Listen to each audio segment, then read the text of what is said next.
Mirëmëngjesi të gjithëve, jemi sërish së bashku me rubrikën e showbizit për të sjellë tek ju të rejat e fundit të saj.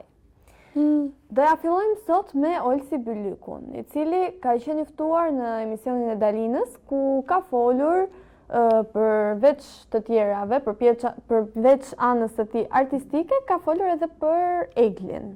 Ja me ja. Edhe sa kurioze. Por përpara Eglit, se kur pyeti Dalina për Eglin, përgjigja që dha Olsi ishte që mua më bën shumë përshtypje, tha, se si nuk u komentua njëherë kjo partnerja ime. Që sa po duron, sa kështu. Edhe shprehu mirënjohje për partnerin e tij, për faktin se ajo ka besim tek Olsi dhe se nuk ka marrë domethënë të zihet me Olsin për këto dramat e këtyre muajve. Ka pse ato ja fjalë në ajër. Ka, po sado kudo të kesh një partner që të përmend 1-2 aty brenda, do shqetësohej, besoj. Shumë vajza do shqetësoheshin. Sa për Eglin, ai tha se i uronte asaj më të mirat edhe fitoren, por ishte pjesë e të shkuarës, ishte gjë e mbyllur. Ai ishte shumë i lumtur me partnerin e tij të re, dhe kaq kishte për të thënë për Eglin. Bravo. Më pëlqen ky fakti që edhe e cilësoj disa herë gjatë emisionit, gjatë intervistës e cilësoj disa herë që marrëdhënia e tij me Eglin ka qenë në moshën 19 vjeçare. Pra kam qenë i ri, ka ndodhur që ka ndodhur, por jam shumë rehat, kam partnere shumë speciale. Bravo. Kjo garanci. Po. Për pjesën që shumë njerëz mendonin se kënga ishte dedikuar Eglit, dhe shumë këngë të tyre janë të Olsit janë dedikuar Eglit, Olsi tha se nëse do i shihnim gjithë këngët ashtu, atëherë 80% e këngëve çfarë do të thënë që do ishin bërë për indjenjave. Pra e la disi të hapur këtë me pikë pyetje, por gjithashtu tha se bëj këngë se kështu më pëlqejnë. Në fakt ma tekstet më pëlqejnë, tash që lidhen me gjitha situatat tona lidhen disa këngë, kështu që nuk ka lidhje. Po, për atë punë ne do kishim Elgi Dodën, që akoma se marrim vesh pse gjithë këngët e tij janë për një lidhje të mbaruar. Kjo është pikpyetja ime, që nuk e di kur do ja përgjigje. Mirë. Pse Elgi? Ktu do jemi duke diskutuar prapë. Mirë, kalim pak te informacioni tjetër. Atëherë, nuk e di e ke marrë vesh ti Greta apo jo, po kjo treshja këtu është përfshirë në një debat. Më saktë, debatin e ka nisur Gjeneta me Krisën dhe tani së fundmi është përfshirë edhe Tiri. Të ftuar në emisionin e diell, Gjeneta i tha Krisës do t'i jap 20 euro vetëm mos fol më për mua. Okej. Krisa u ofendua shumë dhe ja ktheu me lloj-lloj ofendimesh, jeti ajo që shkon për 5 euro e të tjera me radhë. Okej. Tani, pas debatit të tyre, u përfshi dhe Tiri së fundmi. Për normale këtë do mban. Ka shkruar në një postim në Instagram,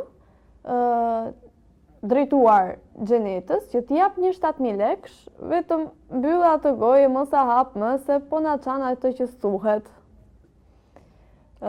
Se je tipike nga ato katunaret maloke, se çai tha, që vjen në Tiranë, vjen në zbret poshtë domethënë edhe bën direkt botox e fillera e kështu.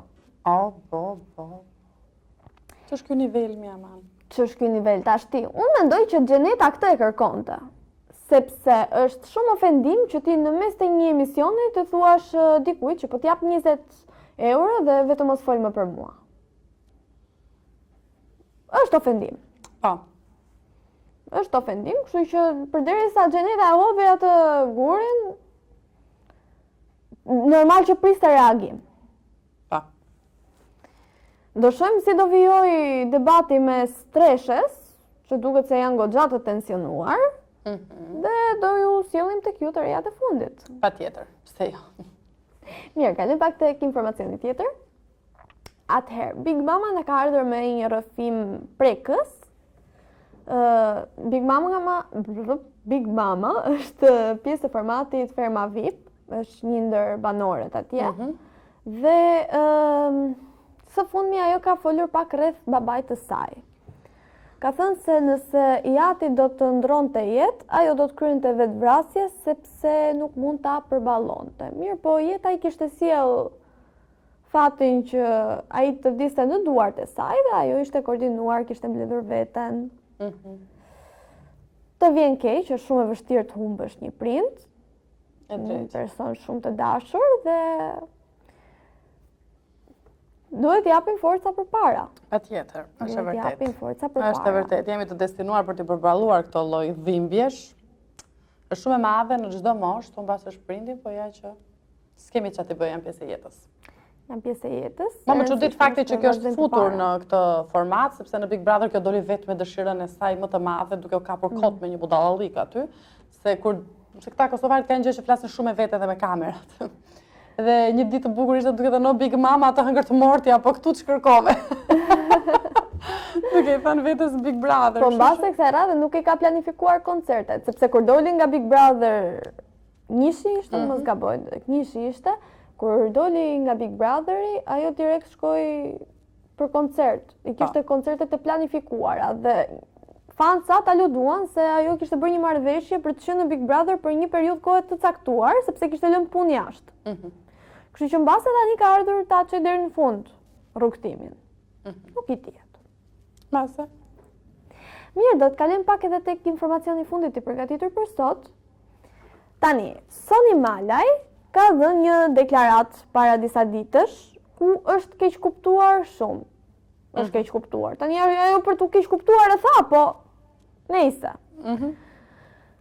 Soni Malaj u shpreh se këngëtarët që këndojnë live në Shqipëri janë vetëm 3. Që ishte Soni vet, Aurela Gaçe dhe Alban Skënderaj. Të tjerët dinin vetëm me playback. Nuk dinin të këndonin live. Dhe kjo deklarate e Sonit absolutisht që të razoi rrjetin.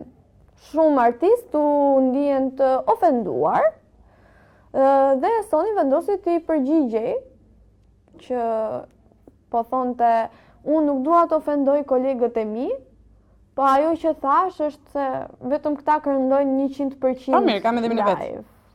Po, është shumë ofendim. Shikon, nëse e shikojmë disi, këto këngëtarët e këtij brezit, nuk do fusja Aurelën shumë, po Soni, Eneda Tarifa, Rovena Dilo, këto këngëtarët që janë të një brezi dhe kanë bërë buj, kanë bërë emër, janë paksa arrogante. A të duket edhe ty? Se di. Nuk dua të mendoj kështu, domethënë për këto. Më duket. Kjo është bërë së fumi virale me një këngë më merr që e ka kënduar te Meritoni dhe që e ka kënduar shumë bukur live, ndoshta ajo nga aty ka marrë zemër. Ku diu se çfarë them. Jam shumë dakord që këto mund të këndojnë live shumë mirë, po kanë një tendencë, do thoja unë, që t'i ulin artistët e tjerë. Kështu e shohun të paktën. Presin gjithmonë t'jenë ata në vend të parë. Kujtojmë pak edhe kur doli Eneda Tarifa në vend të dytë të tretë, që tha, është hera e parë që unë po dal në vend të dytë të tretë. Kështu që e kanë paksa këtë zilinë dhe arrogancën. Paksa e pa drejtë. Sepse ka artistë që janë shumë të mirë dhe që këndojnë live shumë bukur. Ja, mori dhe Soni një mesazh. Ja ta them unë një person që këndon live jashtëzakonisht bukur, Rezarta Asmaja. Rezarta është dashuri. Rezarta ka një zë fantastik dhe e qan live-in. Po mirë, ndoshta kjo nuk është duke u marrë se Rezarta nuk ka kaq shumë. Po unë mora një shembull. Jo mirë, më mirë që ne të sjellim në vëmendje. Rezarta përveç se është e jashtëzakonshme në artin e saj që ajo përcjellte publiku, është dhe një njerëz jashtëzakonshëm. Për ata që e njohin nga afër, është një vajzë lumata që e kanë. Është e komunikueshme, e dashur, është një me publikun gjithmonë, me ata që e vlerësojnë e respektojnë. Kurse këto kanë një çik kështu, si quhet në gjuhën shqipe, kura fasule. Arrogancë po e quajnë. Ju kuptojni si të doni.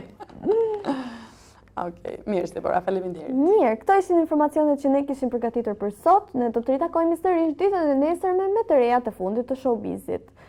Po ju lëm në shoqëri të programit të mëngjesit.